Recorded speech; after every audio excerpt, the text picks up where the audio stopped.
오늘 함께 나눌 말씀의 제목은 소발에 대한 욥의 반론 첫 번째 시간입니다.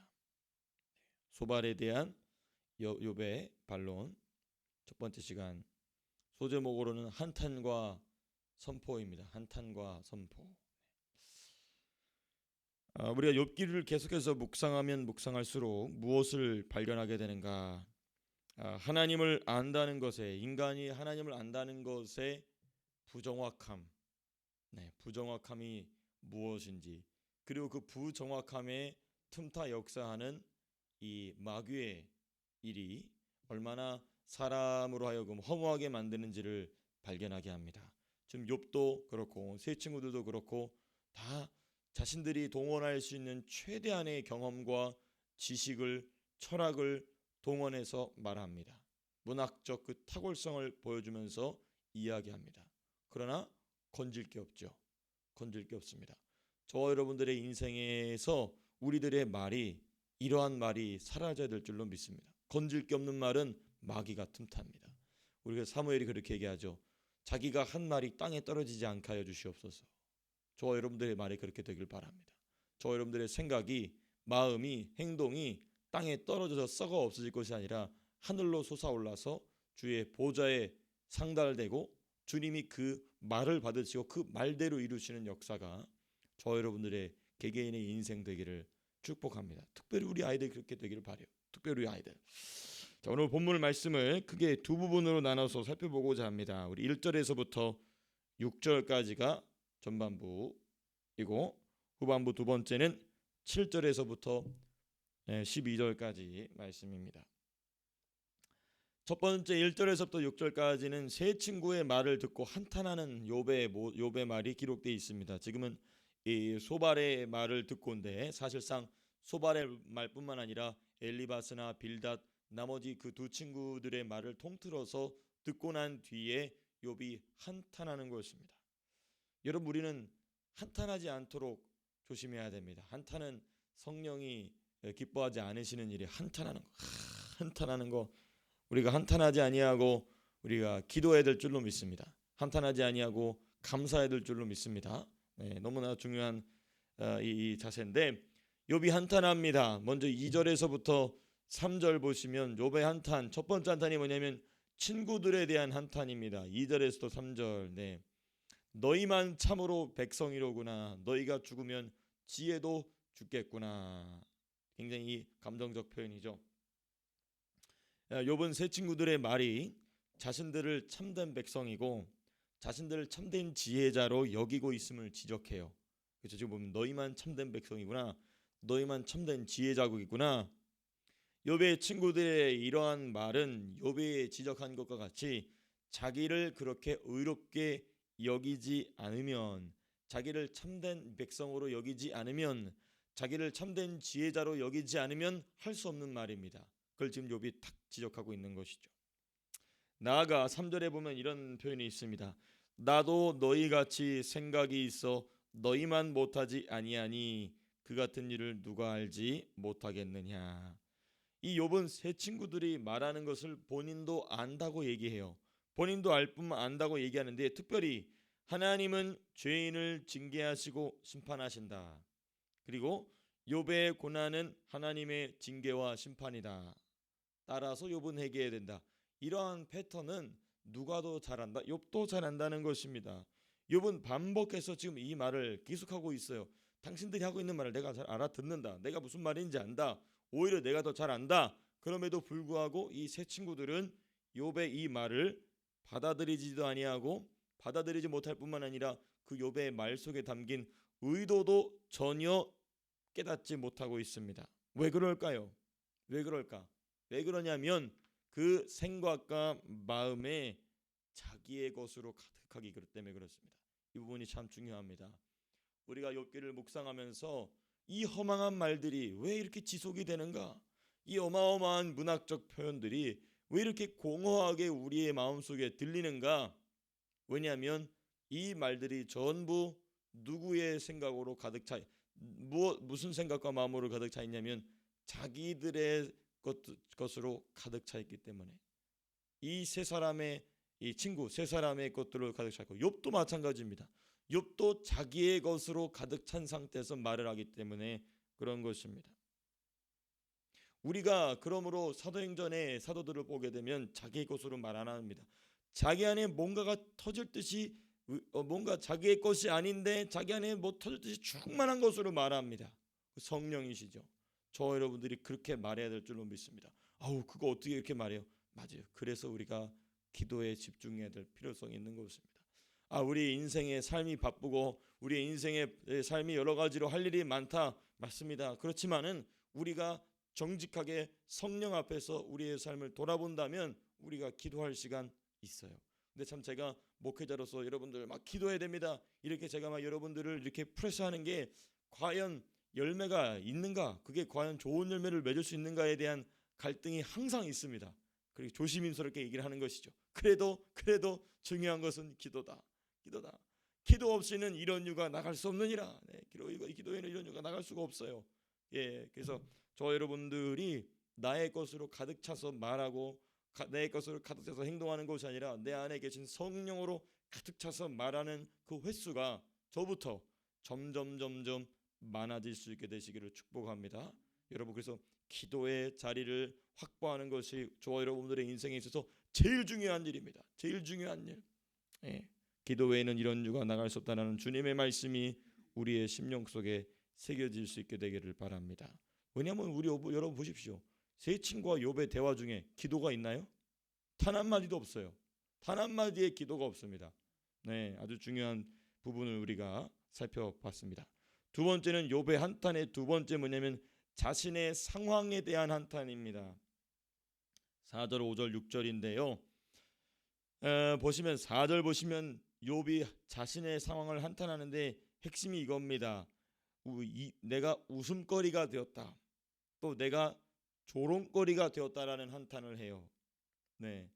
욥의 친구들이 자신들보다 못하게 여기는 것을 본인이 웃음거리가 됐다, 본인이 지금 조롱거리가 되었다라고 지금 이야기하고 있는 것입니다. 그러니까 친구들, 내가 이 세 친구들보다 나은데 이 세 친구들이 이 자기들보다 욥을 못하게 여겨서 자기에게 지금 한 수 가르치고 있는 이 상황 자체가 뭐냐면 내가 웃음거리가 되었고 내가 조롱거리가 되었다는 것입니다. 특별히 자기를 뭐라고 얘기하냐면 의롭고 온전한 자라고 얘기합니다. 또 4절 전반부에 보니까 하나님께 불러 아뢰어 들으심을 입은 내가, 이게 뭐냐면 내가 하나님을 부르면 또 하나님이 나를 부르시면 내가 응답하기도 하고, 내가 하나님을 부르면 또 그 부르신 하나님이 나에게 응답도 하셨다, 그 얘기예요. 자, 그런데 그러한 내가 하나님 앞에서 조롱거리가 되었다, 그러한 내가 하나님 앞에서 웃음거리가 되었다라고 지금 이야기하고 있는 것입니다. 하나님의 다루심에는요 이러한 태도를 깎아내는 것입니다. 대우받고자 하는 마음, 대우받고자 하는 태도, 대우받고자 하는 이 자세, 이게 깨지는 것이 하나님의 다루심의 아주 중요한 부분 중에 하나입니다. 내가 이렇게 의롭고 온전하고 하나님이 나를 부르시면 내가 응답도 하고 내가 하나님을 부르면 하나님이 나를 응답하시는 그런 자였는데 내가 이 친구들에게 조언을 받는 비웃음거리가 되었거나 조롱거리가 되었거나. 자, 근데 우리 주님 어떤 분이셨죠? 우리 주님은 하나님의 본체이십니다. 태초에 빛이 있으라 말씀하실 때에 그 빛이 있으라 말씀하신 분이셨습니다. 창조주십니다. 근데 우리 주님이 사람들에게 침뱉음을 당하시고 온갖 모욕을 당하심에도 불구하고 마치 털 깎는 자 앞에 이 양과 같이 잠잠하였던 주님의 모습을 우리는 발견하게 됩니다. 그게 바로 대우받기를 거절한, 대우받기를 포기한 우리 주님의 모습이라는 것입니다. 이러한 모습을 우리 주님이 너무 사랑하시는 욥 속에도 넣어주시고자 이 고난의 바람을 일으키고 계신다. 너무너무나 중요한 교훈입니다. 저와 여러분들의 인생에 있어서 대우받기를 거절하고 대우받기를 기대하지 않는 것, 그것이 우리로 하여금 고난 속에서 우리의 삶의 연단 속에서 반드시 배워야 될 부분인 것입니다. 두 번째 5절 6절 보시면 자신의 상황을 한탄하는 욥의 두 번째 내용이 5절 6절에 나와 있습니다. 재앙이 실족하는 자를 기다리는구나라고 돼 있어요. 실족하는 자를 기다린다.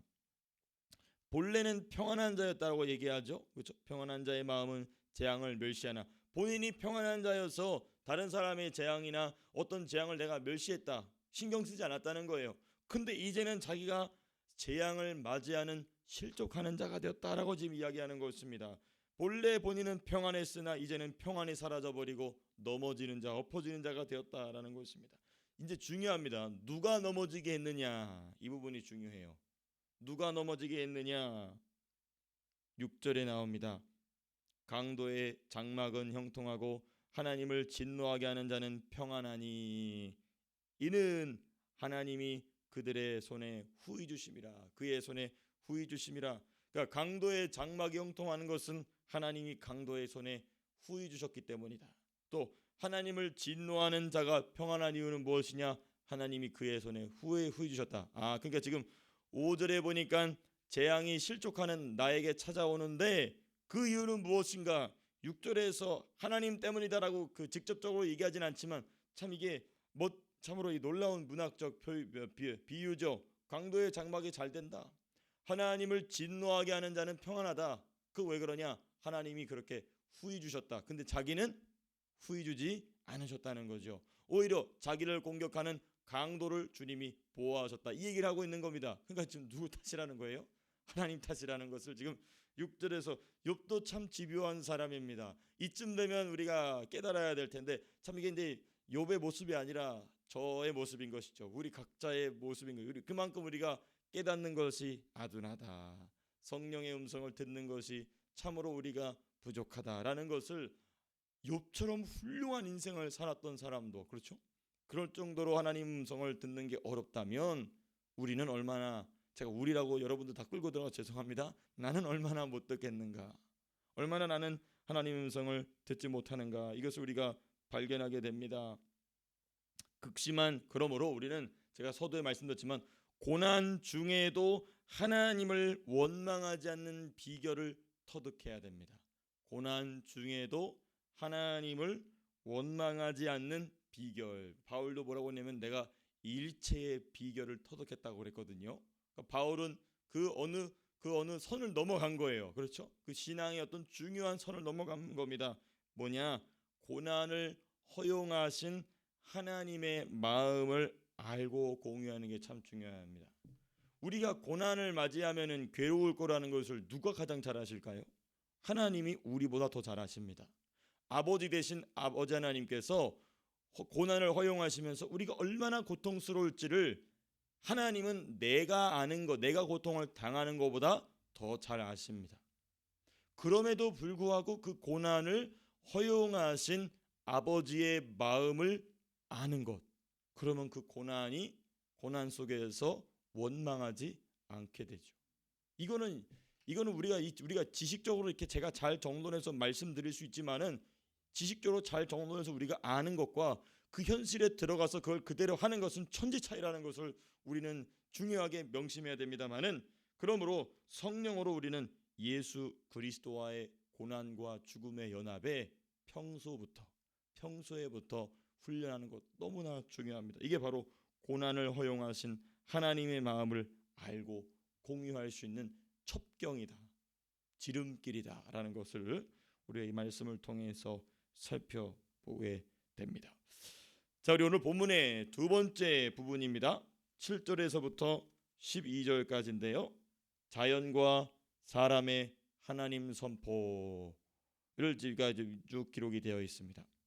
6절에서 지금 무슨 내용을 이 욥이 얘기했냐면, 하나님은 이렇게 나의 고난을 허용하신 분이시고 내가 이렇게 힘든 건 하나님 때문이다라고 얘기해놓고, 그리고 자연 만물이 그리고 사람이 하나님에 대해서 선포하는 내용을, 여기는 참 이중적인 목적이 있어요. 이 7절에서도 11절은, 이 7절에서도 12절까지는 뭐냐면 하나님이 어떤 분이신지에 대한 설명이 13절에서 내일 본문부터 시작이 되거든요. 하나님은 어떤 분이시다 쭉 계략과 권능이 하나님께 있고 어쩌고 저쩌고 쭉 내용이 나오는데, 그 내용을 본인이 이야기하기 전에 하나님이 어떤 분이신지를 두 부류가 선포한다는 거예요. 첫 번째, 자연 세계가 선포한다.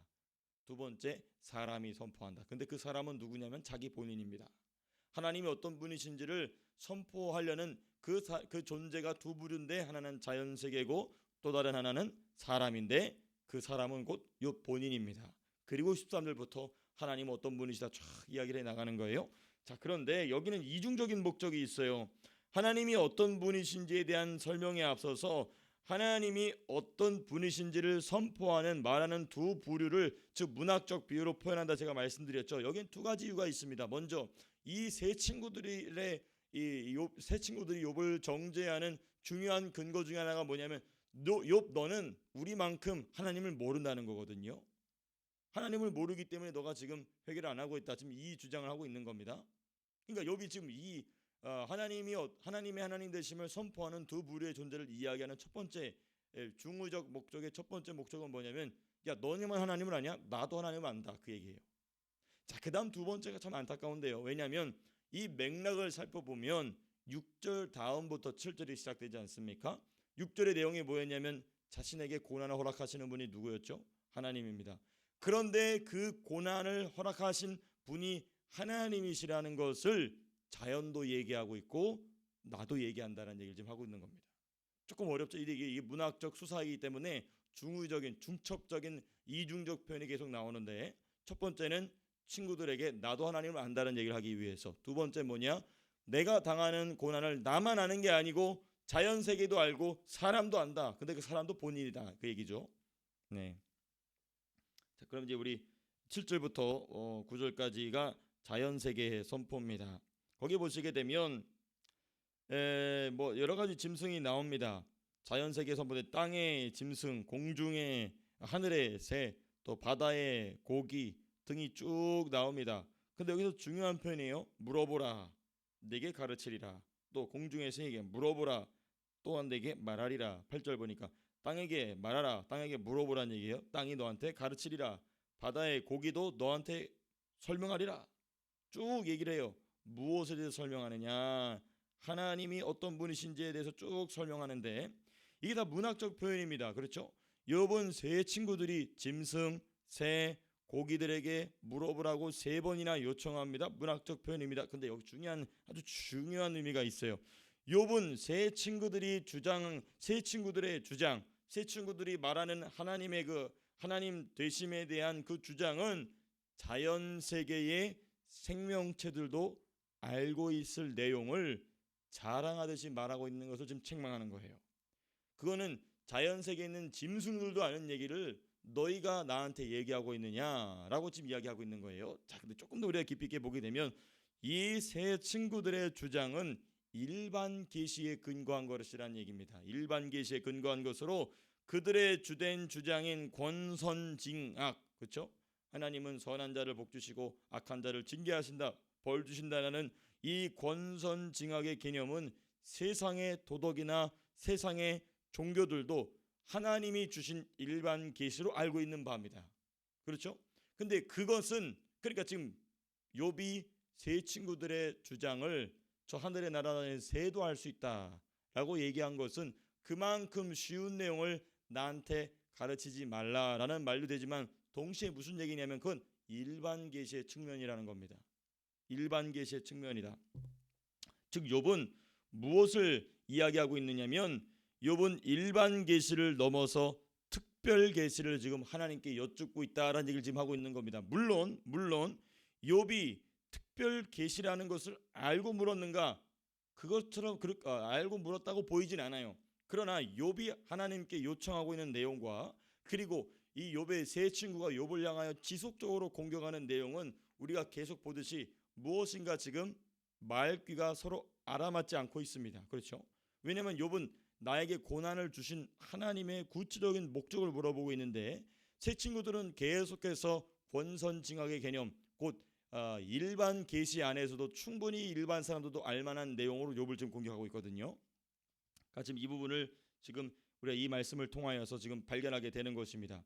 그러므로 이 특별 계시는 오직 성령으로만 깨닫는 것인데, 성경이 그 결정체입니다. 하나님의 말씀인 성경이 그 특별 계시의 결정체인데, 곧 무엇에 관련한 것이냐면 구속사에 대한 하나님의 계획과 하나님의 개입에 관한 뜻입니다. 그러니까 지금 욥이 하나님께 물어보고 있는 것이 특별 계시에 관한 것인데 그걸 욥이 그게 특별 계시인지 일반 계시인지 알 리가 없었겠죠.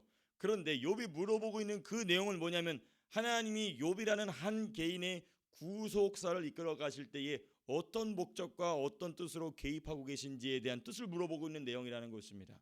그래서 욥이 여기서 자기도 모르게 지금 본인이 의도한 것인지는 우리가 알 수 없으나 자기도 모르게 세 친구들의 말을 짐승들로 자연 세계의 것으로 비유하게 된 것은 곧 무엇이냐?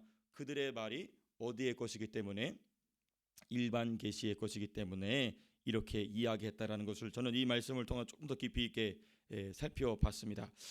그 다음 내용이 있지만 우리 시간이 되었기 때문에 또 오늘 우리 아이들 다 학교를 보내셔야 되시죠. 그래서 우리 내일 이어서 우리 10절부터는 사람이 하나님 선포가 기록이 되어 있습니다. 그래서 내일 또 차분차분히 또 함께 말씀을 또 묵상할 수 있었으면 좋겠습니다. 말씀을 맺도록 하겠습니다. 오늘 저와 여러분들의 한날의 삶 속에서 우리 안에 가득한 것으로 말하는데 그 가득한 것이 나의 자아의 것, 나의 인생의 경험, 나의 인생의 느낌이나 철학이 되지 않고 우리 예수의 영이신 성령의 것이 저와 여러분들의 입술을 통하여서 흘러나오는 귀한 한 날 될 수 있기를 주님의 이름으로 축복합니다. 자, 기도하고 마치겠습니다.